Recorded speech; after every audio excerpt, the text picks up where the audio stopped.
ஓம் ஸ்ரீ வராகி தாயே போற்றி. என் அன்பு குழந்தையே, நானும் தினமும் உன்கிட்ட பேசுறதுக்காக வர்றேன். ஆனா உனக்கு எது எதுக்கோ நேரம் இருக்கு, யார் யாருக்கோ நேரம் ஒதுக்குற, தேவையில்லாத விஷயங்களை பத்தியெல்லாம் சிந்திக்கிற. ஆனா இந்த வராகி அம்மா சொல்வதை கேட்பதற்கு மட்டும் உனக்கு நேரம் இல்லையா என் செல்லமே? நீ பயந்தாலும் சரி, பணிந்தாலும் சரி, காலமும் நேரமும் ஓடிக்கொண்டுதான் இருக்கிறது என்பதை மறவாதே. நீ துணிஞ்சு தைரியமா வாழ ஆரம்பிச்சா மட்டும்தான் உன் வாழ்க்கையில நல்லது நடப்பதற்கான வேலைகளை உன்னால செய்ய முடியும். இதை செஞ்சா அப்படி ஆயிடுமோ, அதை செஞ்சா இப்படி ஆயிடுமோன்னு தயக்கமும் பயமும் கவலைகளும் குழப்பங்களும் உனக்குள் இருந்தால் எப்படி நீ வெற்றி பெற முடியும்? முதல்ல நான் சொல்றத முழுசா கேளு. நீ கேட்குற வரைக்கும் நானும் உன்னை விட்டு போக போறதில்ல. உன் வாழ்க்கையின் முடிவு இப்படி வருமா அப்படி வருமா என சிந்திக்காதே. முயற்சியை எப்படி செய்ய வேண்டும் என்பதை பற்றி மட்டும் சிந்தனை செய். உன்னுடைய முயற்சியும் நீ செய்யக்கூடிய வேலையும் தான் உனக்கான வெற்றியை மிக பெரிய அளவில் கொடுத்து இந்த உலகத்தையே உன் கட்டுப்பாட்டிற்குள் கொண்டு வரும் என் செல்லமே. மற்றவங்க கிட்ட இருந்து எதையாவது கற்றுக்கொள்வதற்கு ஒருபோதும் வெட்கப்படாதே. ஏன்னா கற்பதற்கு வெட்கப்பட்டு நீ கேட்கறதுக்கு யோசிச்சு தலை குனிஞ்சு நின்னா நாளைக்கு நீ உலகத்துல ஜெயிச்சு தலை நிமிர்ந்து நிற்கவே முடியாது. என் மனிதனுடைய வாழ்நாளின் கடைசி நிமிடம் கடைசி நொடிகள் வரை எதையாவது கற்றுக்கொண்டே இருப்பதுதான் வாழ்க்கையின் வெற்றிக்கான சிறந்த வழி. ஏன்னா வாழ்க்கை மாறிக்கிட்டே இருக்கு, முன்னேற்றம் ஆகிக்கிட்டே இருக்கு. ஒவ்வொரு நிமிஷமும் உலகத்துல ஏதாவது ஒரு மூலையில யாராவது எதையாவது கண்டுபிடிச்சுக்கிட்டே இருக்காங்க. அப்படி இருக்கும்போது எந்த மாற்றமும் இல்லாமல் தினமும் சாப்பிட்டோம் தூங்குனோம் வேலை செஞ்சோன்னு ஒரே விதத்தையே ஒரே மாதிரியே உன் வாழ்க்கையை வாழ்ந்துகிட்டு இருந்தா எப்படி செல்லமே உன்னால் இந்த போட்டி நிறைந்த உலகத்தில் ஜெயிக்க முடியும்? போட்டி உலகத்துல நீ ஜெயிக்கணும்னா நீயும் அந்த போட்டிக்கு தயாராக இருக்க வேண்டும். அதாவது மாறிக்கொண்டே இருக்கும் உலகத்தில் மாற்றங்களை ஏற்றிக்கொள்ளவும் மாற்றங்களின்படி நீ உன்னை மாற்றிக்கொள்ளவும் தயாரான ஆளாக இரு. நிச்சயமா நீ எதிர்பார்த்ததையெல்லாம் நான் உனக்கு நடத்ததான் போறேன். நீ நேத்து தோல்வியடைந்த காரணங்களை இன்னும் கண்டுபிடிக்காவிட்டால் நாளைய வெற்றியை நோக்கி உன்னால் ஒரு அடி கூட எடுத்து வைக்க முடியாது தானே? மனுஷன் வாழ்க்கையில வெற்றியும் தோல்வியும் மாறி மாறி வரதான் செய்யும். அதுக்காக வெற்றி கிடைக்கும் போது கொண்டாடுறதும் தோல்வி அடையும் போது சோர்ந்து போகவும் கூடாது. ஒரு முறை வெற்றி அடைஞ்சா அடுத்து இதை விட மிக பெரிய வெற்றி அடையணும். இந்த வெற்றியை தக்க வச்சுக்கணுன்றதுக்காக யோசிச்சு அதற்கேற்றாற் போல வேலை செய்யணும். ஒரு முறை தோல்வி அடைஞ்சிட்டா மறுபடியும் இந்த தோல்வியை பார்க்கவே கூடாது. இதைவிட மாற்றுவதற்கான சரியான சிறப்பான வெற்றியை எல்லாரும் பார்க்கும்படி பெற வேண்டும் என அதற்காக அதை யோசித்து நீ வேலை செய்ய வேண்டும் என் செல்லமே. எல்லா விஷயங்களையும் சரியாக சிந்தித்து செயல்பட்டால் நிச்சயமாக உனக்கு வெற்றி கிடைக்கும். எல்லாத்தையும் செஞ்சுட்டு சிந்திச்சா அது உனக்கு அனுபவமாக மட்டும்தானே இருக்கும். முயற்சிகள் முக்கியம்தான். ஆனால் முயற்சிகளை எங்கு செலுத்த வேண்டும் என தெரிந்து சரியான பாதையை தெரிந்து கொள்வது அதைவிட முக்கியம் அல்லவா? வாழ்க்கைங்கிற போர்ல எத்தனையோ சொல் அம்புகள் உன்னை நோக்கி வரும்போதெல்லாம் அதை தடுத்து நிறுத்தும் கேடயமாக நான் தானே இருந்தேன். இப்போது நீயாகவே உனக்கு வரும் கெட்ட விஷயங்களை தடுத்து நிறுத்தக்கூடிய ஆளாக உன் பிரச்சனைகளுக்கு தீர்வை உருவாக்கக்கூடிய ஆளாக இரு. அதுக்கு முதல்ல நீ அமைதியா இருக்கணும். அமைதி என்பது உன்னை பாதுகாக்கும் கேடயமாக இருக்கும்.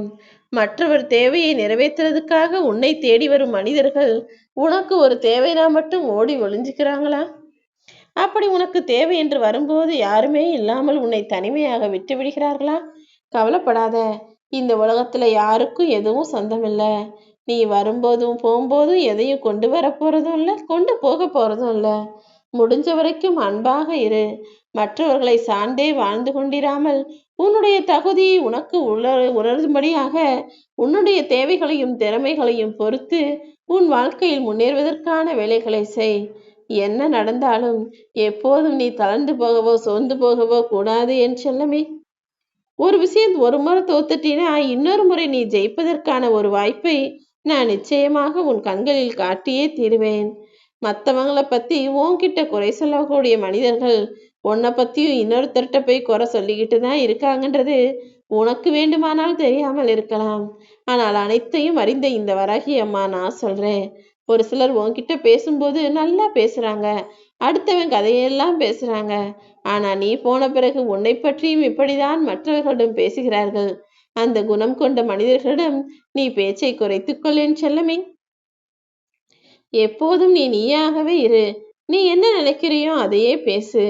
ஏன்னா உன்னை புரிந்து கொண்டவர்கள் ஒருபோதும் நீ என்ன சொன்னாலும் தவறா நினைக்க மாட்டாங்க. தவறாக நினைப்பவர்கள் உனக்கு தேவையே இல்லை. உயிருடன் இருக்கக்கூடிய உறவினர்களில் யார் முக்கியம் என்பதை அவர்கள் வைத்திருக்கக்கூடிய பணமும் வசதியும் செல்வமும் தானே தீர்மானிக்குது. பணம் இருந்தா ஒரு மாதிரி பாக்குறதும், பணம் இருந்தா அவங்க கிட்ட ஒரு மாதிரி பேசுறதும், பணம் இல்லாதவர்களிடமும் வசதி குறைந்தவர்களிடமும் ஒரு மாதிரி பழகுவதும் பேசுவதும் இப்போதுள்ள மனிதர்களுக்கு வாடிக்கையாகிவிட்டது. என்னதான் பணம் மட்டுமே வாழ்க்கை இல்லைன்னு அவங்க எல்லாரும் வெளியே சொல்லிக்கிட்டு தெரிஞ்சாலும் பணம் வைத்திருப்பவர்களை மட்டும்தானே தூக்கி வைத்து கொண்டாடுகிறார்கள். கோவப்படும் போது எதையும் தூக்கி எறிஞ்சிட முடியும். ஆனா நீ கோவப்படும் போது அந்த கோபத்தையே தூக்கி எறியக்கூடிய ஆளாக இருந்தால் வாழ்க்கையில் நிச்சயம் ஜெயிச்சிடுவ. முடிஞ்ச அளவுக்கு கோபம் வரும்போது எந்த வார்த்தைகளையும் பேசாமல் அமைதியாக பொறுமையாக இருந்துவிடு. சில நிமிடங்களிலேயே அந்த கோபம் இருக்கும் தரம் தெரியாமல் மறைஞ்சு போகும். நாள் ஆக ஆக அந்த கோபங்கிற குணமே உனக்குள் இருந்து மறைந்து விடுவேன் செல்லமே. எதுக்கு தெரியுமா சொல்றேன்? உன்னுடைய பிரச்சனைகள் ஏகப்பட்டது இருக்கும்போது இதுல நீ வேற தனியா கோவப்பட்டு பிரச்சனைகளை உருவாக்கி கொள்ளாதே. பிரச்சனைகளை தடுப்பதற்கும் பிரச்சனைகளிலிருந்து உன்னை காப்பதற்கும் சிறந்த ஆயுதம் பொறுமைதான். அதுக்காக தான் பொறுமையோட போ. எல்லாத்துக்கும் நான் உனக்கு உதவி செய்றேன். நீ எதிர்பார்த்த பலன்களை எல்லாம் நான் உனக்கு தருவேன். கொஞ்சம் காலதாமதம் ஆகிய விஷயங்களும் கூடிய சீக்கிரம் உன் வாழ்க்கையில நடக்கும்னு சொல்றேன். ஒவ்வொரு நொடியும் உன் வாழ்வில் வெற்றிக்காக தானே நீ போராடுகிறாய். அப்படி வெற்றிக்காக நீ வேலை செய்யும் போது, வெற்றிக்காக உழைக்கும் போதும் யாரையும் ஏமாற்ற வேண்டாம்.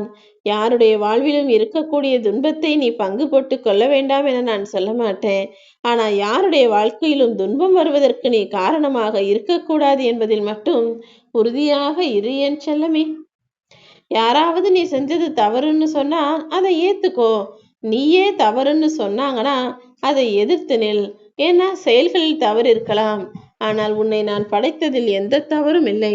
உன்னுடைய குணம் முழுவதுமே தவறானதாக நான் உன்னை உருவாக்கவில்லை என் செல்லமே. சூழ்நிலைகளுக்கு ஏற்றாற் போல மாறிக்கொண்டு அதற்கேற்றாற் போல உன்னுடைய செயல்களை நீ அமைத்து கொண்டால் நிச்சயமாக வாழ்க்கையில் வெற்றி பெறுவாய்.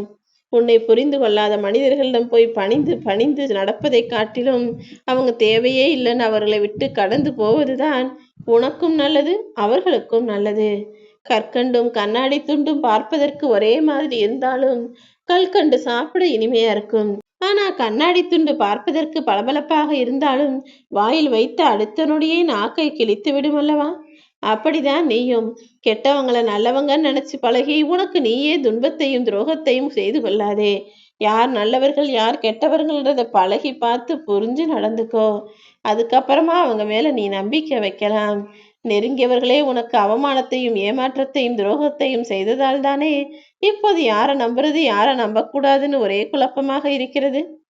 நீ பட்ட அவமானம் மூலமாக தான் இப்போது உன் வாழ்க்கையில நீ ஜெயிக்க போற. உன்னை ஜெயிக்க வைக்க வேண்டியது இந்த வராகி அம்மா என்னுடைய பொறுப்பு. கவலையும் கண்ணீரும் உன்னை வாழ வைக்காது என் செல்லமே. உன்னுடைய தைரியமும் தன்னம்பிக்கையும் மட்டும்தான் உன்னை வாழ வைக்கும். ஐயோ இப்படி ஆயிடுச்சே நினைச்சு வருத்தப்படதை காட்டிலும் இதை எப்படி சரி செய்யணும்னு மாத்தி யோசிச்சு வாழ பழகு. வாழ்க்கை வாழ்வதற்காக தானே தவிர வருந்துவதற்காக கிடையாது. அனுபவத்தின் மூலமாக பாடம் கற்றுக்கொள்பவன் சாதாரண மனிதன். நீ அடுத்தவனின் வாழ்க்கையை வாழ்வதை பார்த்தே பாடங்களை கற்றுக்கொள். ஏன்னா நீ மிகச்சிறந்த அறிவாளி பிள்ளை அல்லவா? உன் வாழ்க்கையில நீ எதிர்பார்த்த எல்லா நல்ல விஷயங்களையும் உனக்கு நடத்தி கொடுப்பதற்காக தான் இந்த வராகியம்மா உன்கிட்ட பேசணும்னு சொன்னேன். நிச்சயமா நம்பிக்கையோட நீ காத்திருந்தால் உனக்கு நடக்க வேண்டியதையும் கிடைக்க வேண்டியதையும் நான் நிச்சயம் கிடைக்க செய்வேன். ஓம் வராகி.